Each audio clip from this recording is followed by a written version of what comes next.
예, 반갑습니다.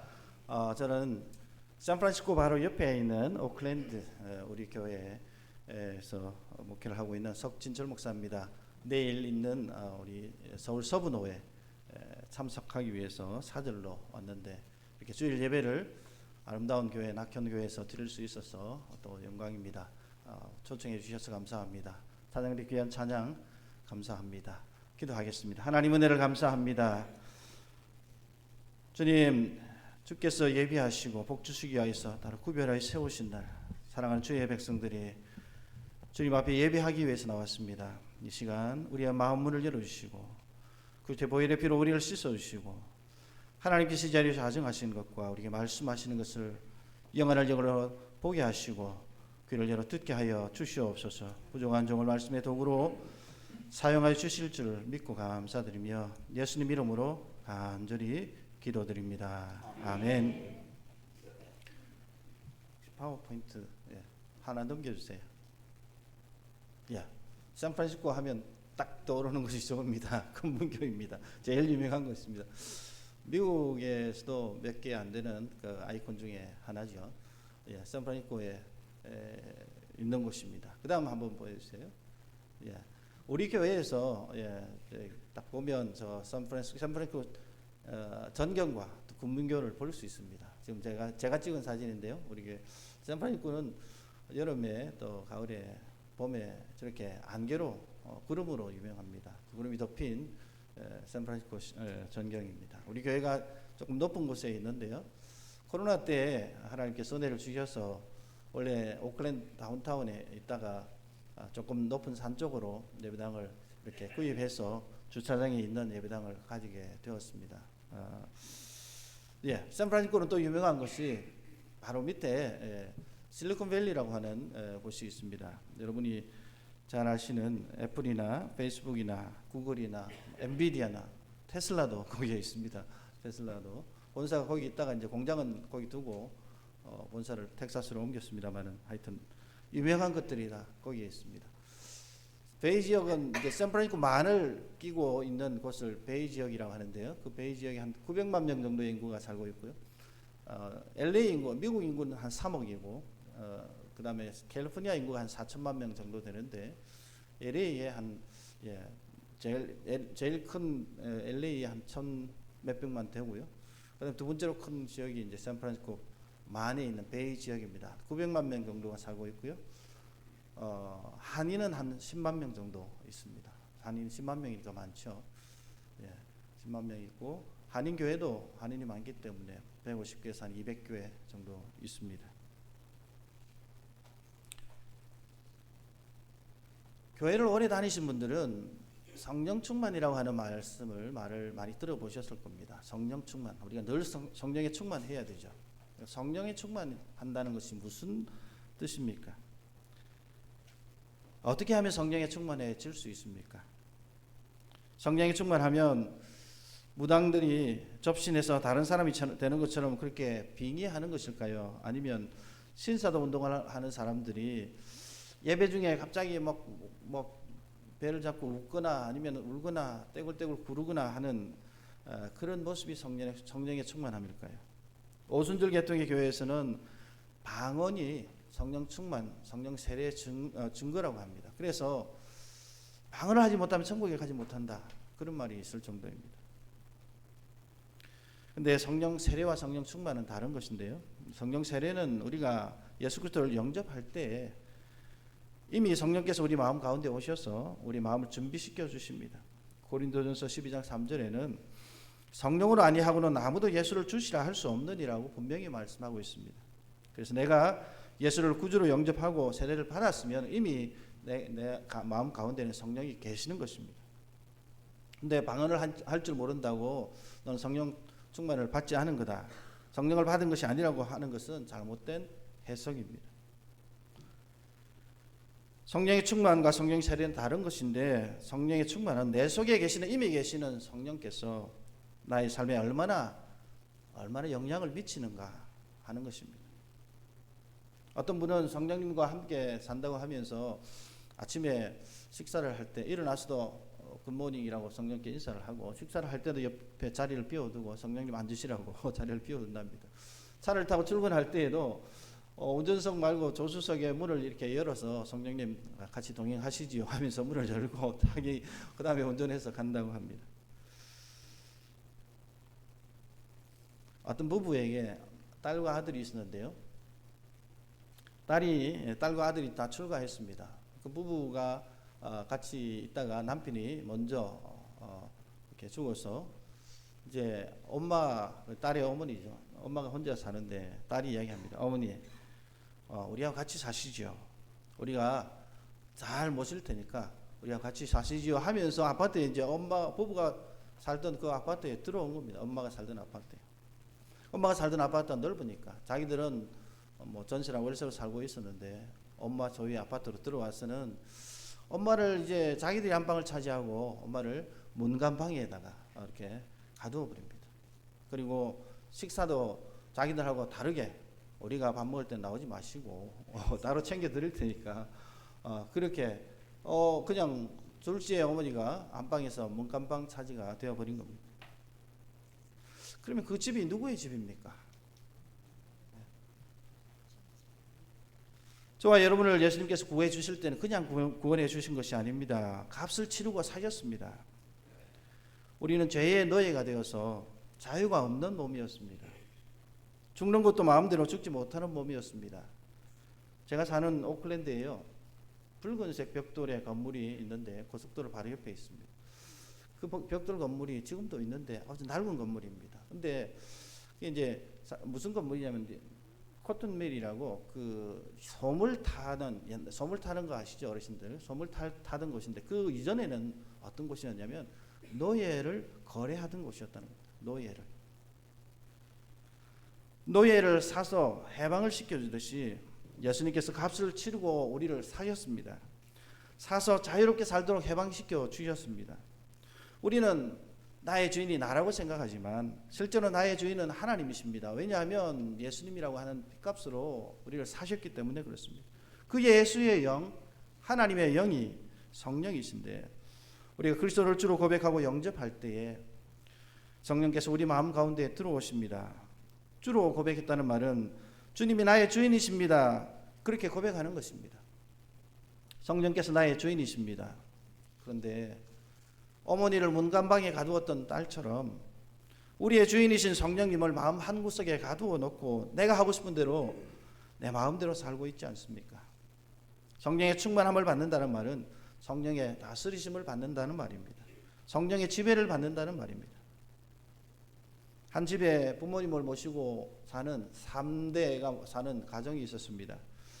어떤 집은 부모님의 권위가 살아 있습니다. 아침에 일어나면 꼭 할머니 할아버지 안녕히 주무셨어요 하고 자녀들에게 할머니 할아버지께 인사를 하도록 시킵니다. 그리고 들어갈 때나 나갈 때나 어디 다녀오겠습니다, 어디 다녀왔습니다, 그렇게 인사를 합니다. 어떤 집은 부모가 계시는지 안 계시는지 전혀 신경을 쓰지 않습니다. 부모님이 식사를 하셨는지 안 하셨는지도 묻지도 않고 자기들끼리 밥을 먹어버립니다. 한 집에 살아도 부모님의 영향력이 극과 극으로 다른 거죠. 성령의 충만함을 받는다는 말은 성령의 영향력 아래에 산다는 말인데 여러분들은 얼만큼 성령님을 삶의 주인으로 모시고 살고 있습니까? 우리 교회에서는요 올해 사도행전을 보고 있는데요, 사도행전 3장에서 오순절 성령 강림 사건이 나옵니다. 성령 강림 이전과 성령 강림 이후에 사도들의 삶은 완전히 달라집니다. 이전에는 예수님이 힘없이 체포되고 반항도 하지 못하고 십자가에 달리시는 것을 보고 자기들도 잡혀서 죽을까 봐서 벌벌 떨면서 겁을 내고 있었습니다. 근데 부활하신 예수님이 예루살렘을 떠나지 말고 아버지께서 약속하신 보혜사 성령을 기다리라고 하기도 하셨지만 도무지 바깥으로 나갈 용기가 없어서 마가 요한의 다락방에서 문을 한쪽으로 걸어놓고 죽은 듯이 지냈습니다. 근데 성령의 강림과 성령의 충만함을 받은 후에는 그들이 그 자리를 박차고 자기들 스스로 문을 안에서 잠갔던 그 문을 박차고 밖으로 나갔습니다. 거리로 나갔고 성전으로 갔습니다. 큰 소리로 예수가 그리스도이심을 전했습니다. 예수 그리스도는 하나님의 아들이고 우리가 그렇게 간절히 기다리던 메시아인데 너희가 그를 죽였다. 너희가 그를 죽였지만 하나님께서는 그를 다시 살리셨다. 그리고 우리가 보는 앞에서 하늘로 올라가셨다. 지금도 하나님의 보좌 우편에 계신다 하면서 그렇게 전했습니다. 죽은 예수님이 살아나신 것을 보았고 예수 그리스도의 부활은 잠자는 자들의 첫 열매가 되시기 때문에 자기들도 예수 안에서 다시 살아날 것을 확신하는 제자들에게 더 이상 죽음은 두려운 존재가 아니었습니다. 본문에 보면 성령의 충만해서 기도하고 나자 땅이 흔들렸다고 하거든요. 땅이 흔들렸다. 땅이 흔들렸다는 것은 하나님께서 그들의 기도를 들으셨다는 겁니다. 성령에 이끌린 기도를 할 때 하나님께서 그 기도를 안 들어주실 리가 없죠. 성령으로 한 기도는 성령께서 그 기도의 제목을 입술에 넣어주셔서 구한 것이 기도이기 때문에 당연히 응답됩니다. 내 뜻이 아니라 하나님의 뜻이 이루어지도록 한 기도이고 나는 그저 하나님이 하시는 일에 도구로 쓰임받은 것 뿐이고 그렇게 해달라고 기도했기 때문입니다. 내가 기도하고 났더니 땅이 흔들리더라. 그런 경험 혹시 해보신 적이 있습니까? 기도를 오래 하다 보면 무릎 꿇고 앉아서 기도하다 보면 일어나면 어지럽기는 하죠. 예. 어지러워서 땅이 흔들리는 것처럼 보일 수는 있습니다. 땅이 흔들리는 것이 아니라 내가 흔들리는 겁니다. 바울과 실라가요 마게도냐를 건너와서 우리를 도우라는 환상을 보여주셔서 유럽으로 가서 빌립보에 복음을 전했는데 복음을 전하다가 체포가 되었습니다. 왜 하나님의 뜻대로 마게도냐를 건너와서 복음을 전하고 있는데 왜 체포가 되었을까요? 바울과 실라는 감옥에서 낙심하고 주저앉아 있지 않았습니다. 기도했습니다. 우리가 감옥에 있지만 이것도 다 하나님의 뜻이다. 이것을 계기로 하나님께서 하고자 하는 일이 분명히 있을 것이다 하면서 기도했습니다. 기도를 마치자 땅이 흔들렸습니다. 하나님께서 그 기도를 들으셨다는 뜻입니다. 땅이 흔들리고 감옥 문이 열리고 그들이 차고 있던 그 착고가 풀렸습니다. 근데 도망가지 않고 그대로 있었습니다. 그때 죄수들이 도망간 줄 알고 간수가 자결하려고 하는 것을 자결하지 말라. 우리가 다 여기 있다라고 하면서 그렇게 외쳤을 때 그 간수가 선생님 내가 어찌해야 구원을 얻겠습니까? 하고 묻게 됩니다. 그리고 그와 그 집이 주 예수를 믿어라 그리하면 너와 네 집이 구원을 얻으리라 바울이 대답했고 그와 그 집이 예수를 믿고 다 세례를 받았다고 말씀하고 있습니다. 우리가 기도할 때 먼저 이 기도를 해야 합니다.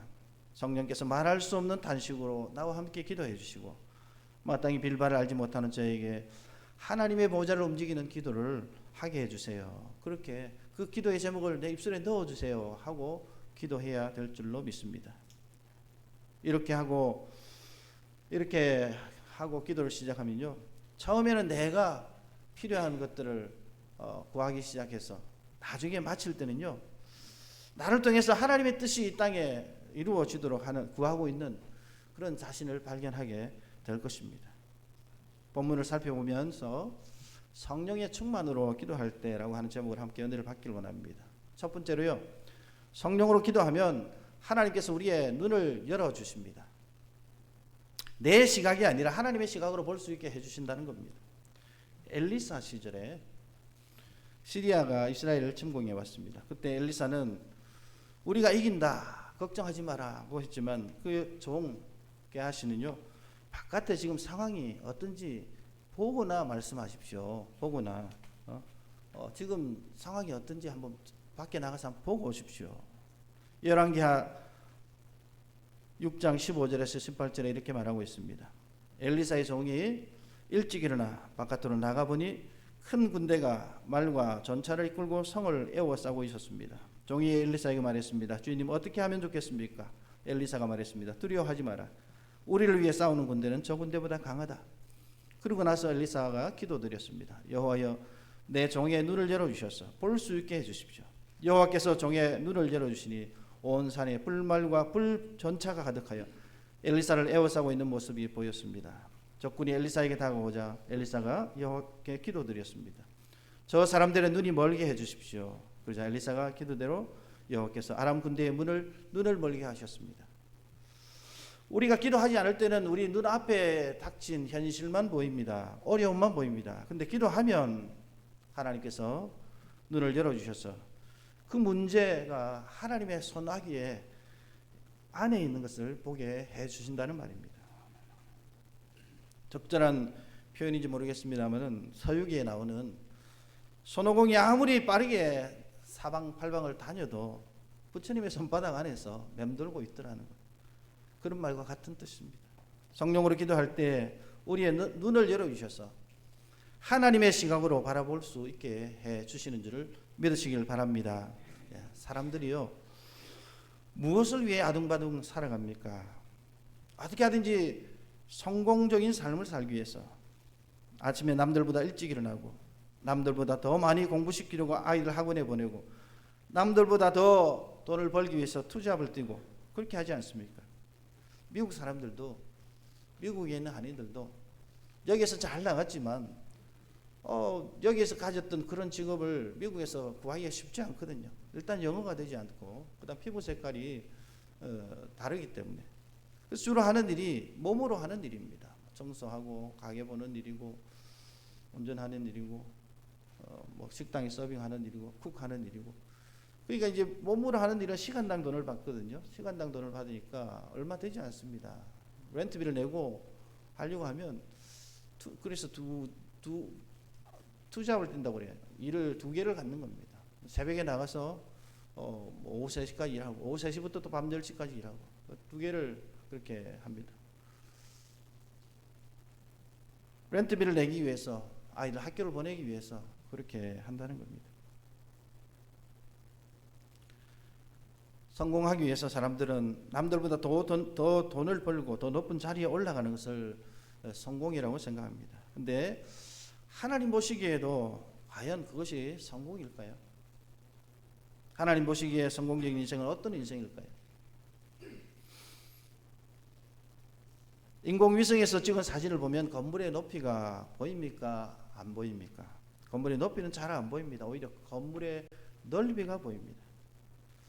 이번 제가 제가 샌프란시스코에서 온 것이 아니라 뉴저지, 뉴욕 바로 옆에 있는 뉴저지에서 왔는데요. 이번 주간에 우리 교회 우리 총회가 열렸습니다. 총회가 열려서 이제 40회 총회여서 마지막 날 목요일은 총회에 참석한 총대원들을 이렇게 관광곳으로 뉴욕 구경을 시켜 주어서 아주 좋은 구경을 하고 왔습니다. 그리고 금요일 새벽에 제가 출발해서 왔는데요. 뉴욕에 한번 다음 사진 보여주세요.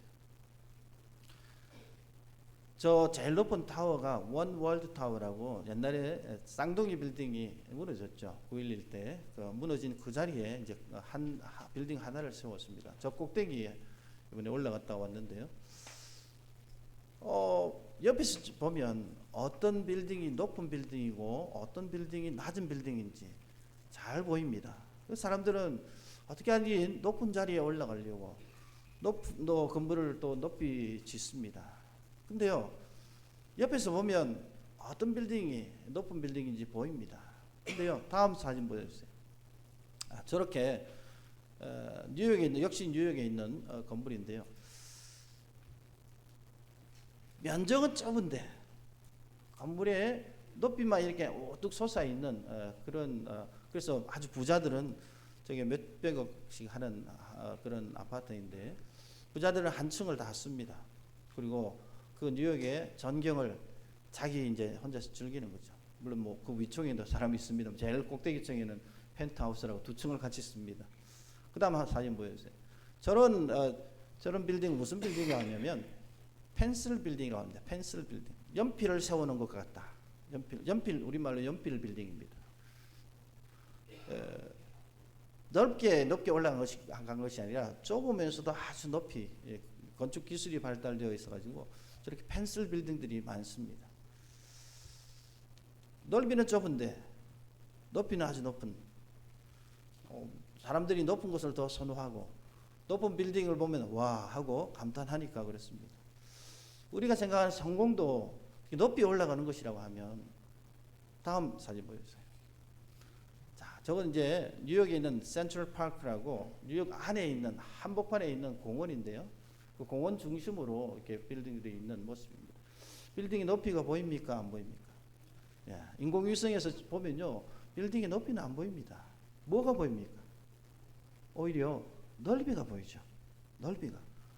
학교나 체육관이나 뭐 운동장이나 이런 건물들은 이런 뭐 그런 넓은 자리를 차지하고 있는 건물들은 넓이가 보이죠. 높이가 보이지 않습니다. 하나님께서 보실 때 우리가 생각하는 높이 올라가는 것이 성공이라고 우리가 생각하는데 하나님께서는 높이가 아니다. 넓이다.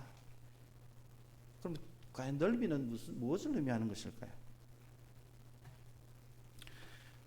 너희가 살면서 얼마나 많은 사람에게 선한 영향력을 끼쳤냐 하는 겁니다. 너는 혼자 잘 살겠다고 높은 곳에 올라가겠다고 길을 쓰면서 살았느냐, 아니면 너를 통해서 많은 사람들이 좋은 영향을 받고 따뜻함을 느끼면서 인생의 참된 의미를 깨닫게 되었느냐, 그것을 보신다는 겁니다. 두 번째로요, 성령으로 기도할 때 우리의 눈을 열어서 이웃을 보게 하십니다. 4장 32절, 34절, 35절에요. 믿는 사람들의 무리가 다 한 마음과 한 정신으로 자기 것을 자기 것이라고 말하는 사람이 한 사람도 없이 자기가 가지고 있는 모든 것을 서로 나누어 썼습니다. 그들 중에 부족한 것이 있는 사람은 한 사람도 없었습니다. 때로는 밭이나 집이 있는 사람이 밭이나 집을 팔아서 판 돈을 사도들에게 가져와 사도들의 발 앞에 놓았습니다. 그러면 사도들은 그 돈을 필요한 사람들에게 각각 나누어 주었습니다. 연탄재를 함부로 차지 마라. 너는 한 번이라도 누구에게 뜨거운 사람이었냐 하는 안재현 시인의 시가 있습니다. 네. 여러분 연탄재 잘 아시죠? 저도 어릴 때 연탄을 썼습니다. 뭐 연탄 때문에 가스 중독되어 가지고 저는 죽을 뻔한 그런 기억은 없는데 제 친구 중에 죽은 사람도 있습니다. 옛날에 연탄 가스 중독이 많았잖아요, 그죠? 근데 저 연탄재 뭐 쓰고 나면 아무 필요가 없어 골목에다 내다 놓지 않습니까? 그러면 이제 까만색 교복을 입고 가다가 발로 차가지고 그 교복에 연탄재가 하얗게 묻어 있는 그런 놀이들을 자주 했습니다. 근데 연탄재 함부로 차지 마라.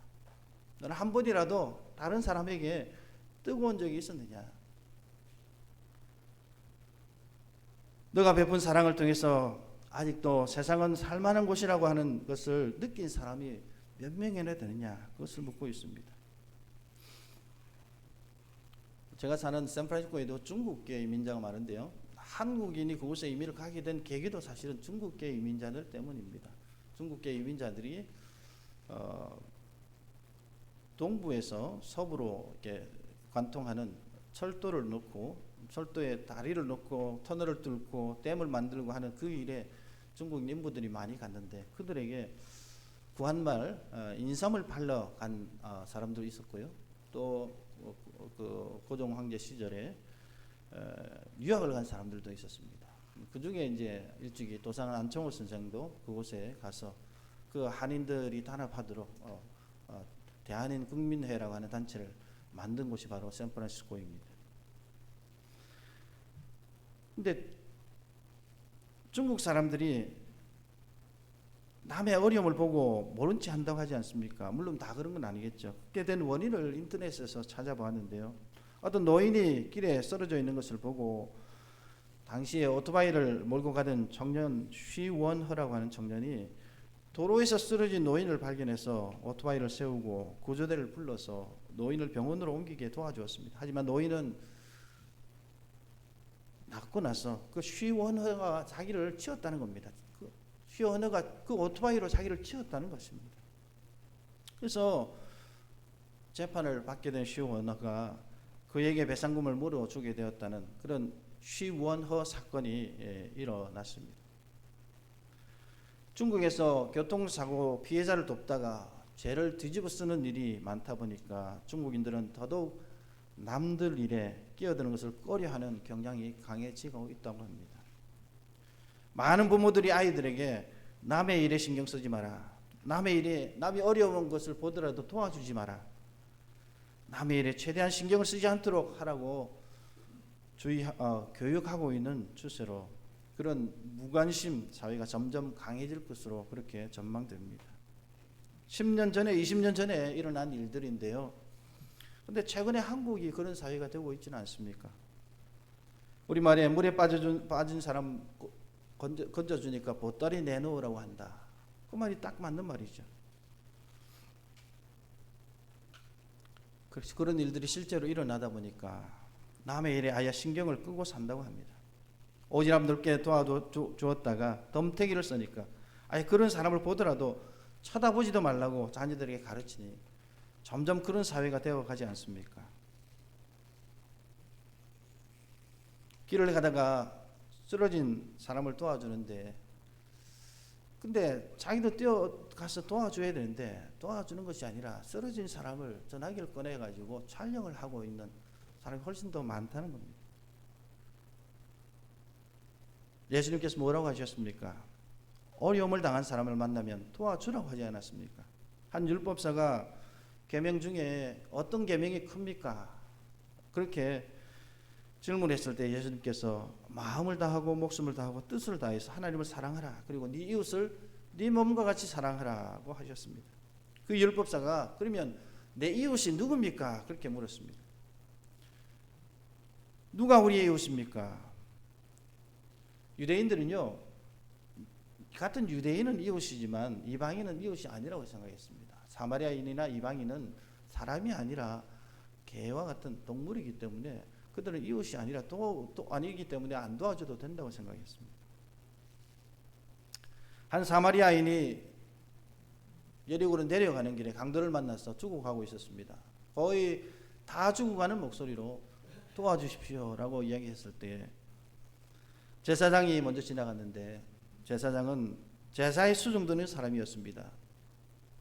하나님께 제사하는 일에 수종드는 사람은 시체를 만지면 안 되었습니다. 그 사람 도와주다가 그 사람 죽으면 시체를 만지는 것이 되지 않습니다. 그래서 자기는 그런 변명을 하면서 지나갔습니다. 근데요, 이 사람은 지금 여리고로 내려가는 길에 있다고 합니다. 여리고로 내려가는 길에. 여리고에서 예루살렘으로 올라가는 길이 아니라 예루살렘에서 여리고로 내려가는 길에. 무슨 말이냐면 제사장 직무를 다 마치고 자기 집으로 가는 길이었습니다. 레위인도 지나가면서 피투성이가 된 그 사람을 보았습니다. 근데 그냥 지나쳤습니다. 이 사람 도와주었다가 괜히 덤태기를 쓸까 두렵다. 남의 일에 신경을 끄는 것이 상책이야. 그렇게 생각했을 수 있습니다. 유대인도 아닌 사마리아인이 지나가면서 강도 만나서 피투성이가 된 유대인을 구해 주었습니다. 강도를 만난 사람은 유대인이었고 강도 만난 사람을 도와준 사람이 사마리아인입니다. 예수님께서 말씀하셨습니다. 네 의견에는 이 세 사람 중에 누가 강도 만난 자의 이웃이 되겠느냐? 율법사가 얘기했습니다. 자비를 베푼 자니이다. 사마리아 사람입니다. 그렇게 대답하지 않았습니다. 자비를 베푼 자입니다. 그렇게 얘기했습니다. 그래서 예수님께서 너도 가서 이와 같이 하라. 유대인들이 가지고 있는 그 편협한 생각을 깰 것을 말씀하셨습니다. 우리가 생각하는 이웃이 여기서 범위가 얼마나 넓습니까? 나하고 밥을 같이 먹는 사람이 이웃입니까? 아니면 좋은 일이 있을 때 떡을 나눠 먹는 사람이 이웃입니까? 우리말에 사촌이 땅을 사면 배가 아프다는 말이 있죠. 사촌이 땅을 사면 축하해 줘야죠. 어떤 사람은 동생이 사업이 잘 되어서 큰 집으로 이사를 가고 좋은 집에 살면 자기 자신이 너무 주눅이 든답니다. 그럴 필요가 없습니다. 한 집에 한 사람이라도 돈 걱정 없이 사는 사람이 있으면 야, 우리 집안에 돈 걱정 없이 사는 사람이 있어서 참 좋다. 축하해 주면 됩니다. 마음을 넓게 써야 된다는 겁니다. 이웃은 그 사람이 잘 되었을 때 진심으로 내 일처럼 기뻐해 주고 축하해 줄 수 있는 사람입니다. 그 사람에게 불행한 일이 생겼을 때 고소해야 하는 것이 아니라 같이 슬퍼해 주고 위로해 주는 사람이 이웃입니다. 그렇게 할 때 여러분의 이웃의 범위는 어디까지입니까? 경주에 가면요, 최부자댁이라고 있습니다. 우리 최 목사님도 경주 최씨인 걸로 아는데, 최부자댁에 지금 그 사람이 살던 집만 남아 있지만 그 집안의 가훈에 진사 이상 벼슬을 하지 마라. 예, 저 채부자 댁 집입니다. 그 다음에 흉년 때는 땅을 사지 마라. 사방 백리 안에 굶어 죽는 사람이 없게 하라는 그런 교훈이 있습니다. 가훈이 있습니다. 사방 백리면요 40km입니다. 이쪽으로 40km, 이쪽으로 40km. 경주의 채부자 댁이 있는 곳이 경주에서 포항으로 가는 그 중간쯤인데, 그 거기는 그러면 뭐 사방 백리면 군, 뭐 거기가 영덕군인가? 영덕군은 아니고 하여튼 군인데, 안강이 있는 쪽인데 그 군 전체가 그 사람의 이웃이라는 겁니다.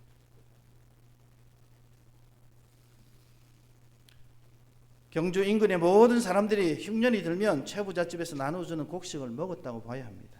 이처럼 덕을 베풀었기 때문에 그들이 오랫동안 명문 가문을 유지해 올 수 있지 않았나 그렇게 생각합니다. 하나님의 눈에는요 높이가 아니라 넓이가 더 중요합니다. 내 한 사람이 얼마나 높은 곳까지 올라가서 성공하느냐가 중요한 것이 아니라 내가 얼마나 많은 사람에게 선한 영향력을 끼치면서 하나님이 어떤 분이신지, 하나님의 사랑이 얼마나 크고 놀라운지를 먼저 체험하고 그것을 누리는 삶의 모습을 다른 사람들이 보고 그들도 하나님을 믿고 싶은 마음이 들도록 하는 것이 하나님이 원하시는 것인 줄 믿으시기를 바랍니다. 마지막 세 번째로요, 성령으로 기도할 때 우리는 자신을 하나님께 드리게 됩니다. 34절 35절에 보시면, 다음 띄워주세요. 그들 중에 부족한 것이 있는 사람은 한 사람도 없었습니다. 때로는 밭이나 집이 있는 사람이 밭이나 집을 팔아 판 돈을 사도들에게 가져와서 사도들의 발 앞에 놓았습니다. 그러면 사도들은 그 돈을 필요한 사람들에게 각각 나누어 주었습니다. 성령으로 기도할 때에 우리의 눈을 뜨게 하시고 나 자신이 아니라 내가 속한 공동체를 보게 하십니다. 그들이요 성령 충만해서 기도할 때 땅이 흔들렸다고 했습니다. 하나님의 시각으로 볼 수 있게 되었다고 했습니다. 무엇이 하나님께서 보시기에는 무엇이 성공적인 인생인지 알게 된 것입니다. 그리고 그 눈을 열어서 이웃을 볼 수 있게 되었습니다. 내 이웃이 누구인지. 그 다음에 성령으로 기도할 때 그들은 자신을 하나님께 드리게 됩니다. 그래서 내 것이 아니라 하나님의 것이고 하나님께서 공동체를 위해서 쓰라고 주신 것임을 알게 됩니다. 미국이나 영국이나 호주나 자본주의에 첨단을 걷는 그런 국가입니다. 뭐 한국도 이제 마찬가지죠. 그 모든 것이 내 것에서 시작됩니다. 끝마침도 다 내 것입니다. 나한테 얼마나 유익이 되는지 그것을 따져보고 일을 시작합니다. 신앙생활도 나한테 유익이 되어야 시작합니다. 우리는 하나님이 우리를 도우시는 분으로 생각하고 내가 세워놓은 계획에 하나님께서 도움을 주시기를 구합니다. 하나님, 제가 다른 것은 다 준비해 두었습니다. 하나님, 이 부분만 좀 하나님 도와주십시오. 하나님, 제가 준비해 놓은 다른 부분은 건드리지 마시고, 허트러지니까 건드리지 마시고 이 부분만 딱 도와주시면 저의 계획이 완성됩니다. 하나님, 제발 부탁드립니다. 다른 부분은 건드리지 마시고 이 부분만 도와주십시오. 그렇게 기도를 시작할 수는 있습니다. 근데 하나님은요, 내가 너를 도와주는 것이 아니라 네가 나를 도우라고 말씀하십니다. 우리의 기도의 처음에는 하나님 이것 도와주세요, 저것 들어주세요, 그렇게 기도를 시작하지만 성령에 이끌려서 기도하고 나서 기도를 마칠 때가 되면 우리의 기도가 하나님 무슨 일이든지 하나님의 쓰시는 일에 쓰임받게 해주세요. 하나님이 하시는 일에 저를 끼워주시고 하나님이 이루시는 놀라운 역사를 체험하게 해주세요. 그렇게 우리의 기도가 바뀌게 되는 줄을 믿으시기를 바랍니다. 저와 여러분의 기도가 그렇게 바뀌시기를 주님의 이름으로 축원합니다. 성령에 이끌려 기도할 때 우리가 원하는 성공으로 이끌어 주시는 것이 아니라 하나님이 보시기에 성공하는 인생이 어떤 인생인지 보여주시고 또 그런 인생이 되도록 이끌어 주시는 줄을 믿으시기를 바랍니다. 성령으로 기도하고 나니 내 개인의 성공보다 하나님 나라가 먼저 보였습니다. 하나님을 믿어서 내 가정의 문제가 해결받고 내 사업에 도움이 되고 내 건강이 고침을 받고 그렇게 하기 위해서 하나님을 믿었는데 하나님께서는 내가 하나님의 일에 도움이 되기를 바라신다는 것을 알게 되었습니다. 그것을 깨닫고 가만히 있을 수가 없죠.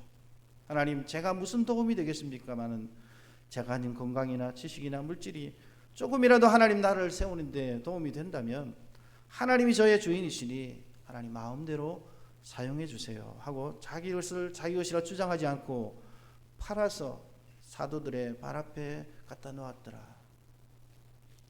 무엇을 위해서 써주세요 그렇게 말도 하지 않았습니다. 그냥 팔아서 알아서 써주십시오 하고 갖다 놓았다는 겁니다. 사도행전에 나오는 초대교회 성도들처럼 성령으로 기도하여서 기도의 무릎으로 쓰임 받을 뿐만 아니라 더 큰 그릇으로 하나님께 쓰임 받으시는 저와 여러분들이 되시기를 축원합니다. 말씀을 맺겠습니다. 우리가 기도할 때 성령으로 기도해야 제대로 된 기도가 됩니다. 눈을 떠서 하나님의 시각으로 바라보게 됩니다. 환경이 아니라 환경을 붙잡고 계시는 하나님을 볼 수 있게 됩니다. 성령으로 기도할 때 우리의 눈에 이웃이 들어오게 됩니다. 이제까지는 나와 내 가족만 위해서 기도했는데 이제는 이웃을 위해서 기도하게 됩니다. 그리고 이웃을 사랑하게 됩니다. 성령으로 기도할 때 내 자신을 하나님께 드리게 됩니다. 하나님께서 나를 위해서 계신 줄 알았는데 내가 하나님을 위해서 있는 거구나 하고 깨닫게 되는 줄을 믿으시기를 바랍니다. 네. 천국과 지옥의 모습을 두 장의 만화로 그려놓은 것이 있습니다.